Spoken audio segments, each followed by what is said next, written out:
Good morning sa ating lahat mga idol, no? So for today's video ay maghatid ako ng estudyante, yung aking kapatid. Kasi wala yung tatay ko dito, nasa bundok, kaya ako muna maghatid. Medyo masakit yung paa ko, kaya okay lang. Pero okay lang kasi nakamotor naman. So, malapit lang naman dito guys yung eskwela ng high school. Dito sa may barangay na Haong lang naman, ihatid ko lang naman. Hindi naman naabot ng isang oras yung pagmumotor. So dito guys, pabaybayin ko na ng papuntang highway. So ayan, palabas na ako ng elementary school ng barangay Kakat, Bagong Sarilete. Noon kami guys, nung estudyante pa kami, ay nilalakad lang namin to hanggang dito sa aming barangay, papunta doon sa barangay Nahong, Bagong Sarilete. Dito, ayan, hindi pa to apat ang linya dito yung highway. So, dalawa pa lang, hindi katulad ngayon na talagang malaki yung pinagbago. So malaki na yung kalsada, malapad na. At dito nga guys, nakarating na kami dito sa may barangay Nahong, yung may pagitan namin yung tulay. Mga ilang seconds na lang ay makarating na kami dito sa eskwelahan ng Nahong, Bagong Sarilete. Ito yung guys yung dati naming paaralan, no. Noon pagka-uwian na, at sama-sama lahat ng mga estudyante, talagang napakaganda ng tingnan kasi parang nagpaparade kasi sobrang dami ng estudyante noon. At saka yung estudyante dati, mga matatangkad na malalaki. Hindi tulad ngayon na grabe yung maliliit pa yung high school na. Pag may papagawang project guys, ay sama-sama kaming maggawa. Ayun. So dito, nakaabot na nga kami dito sa may eskwelahan ng Nahong National High School. So ito nga pala guys yung nilalakad namin guys, papunta pa uwi sa amin lalo pag tanghali. Pauwi na kami, yun, dito nilalakad namin, medyo layo din, pero enjoy pa rin guys kasi marami naman kami naglalakad, hindi naman ikaw na mag-isa, sama-sama naman kami maglalakad sa puro mga estudyante yan guys. Yung iba umuwi doon sa may barangay Liberte, yung iba naman sa barangay Mac. Marami guys, halo-halo naman yung estudyante dito. Minsan yung iba taga barangay Nahulid, yan, Tikon, basta marami, halo-halo yung estudyante dyan guys. Kasi medyo malayo din kasi yung high school dito sa amin. So parang siya lang at dyan lang ata sa amin ang medyo malapit sa may Nahawang Bagong Sarilete. So yun lang guys for today's video. Maraming salamat sa panonood. Pa-like, pa-share na rin.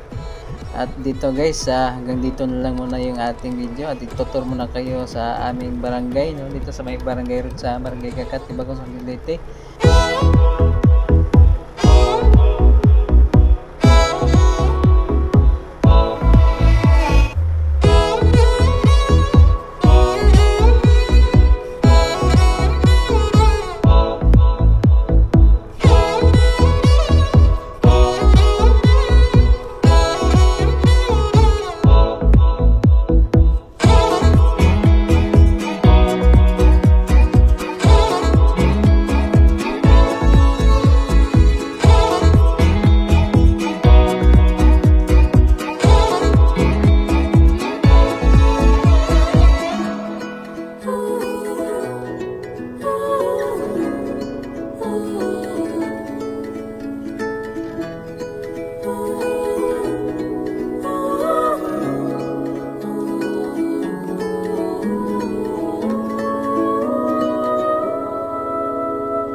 Dito guys, chinik ko yung gulong kasi lumalagitik pag tumatakbo. Ewan ko kung maluwag ata yung kadena o di kaya yung kanyang spoke. Kaya yan, inalog-alog ko muna.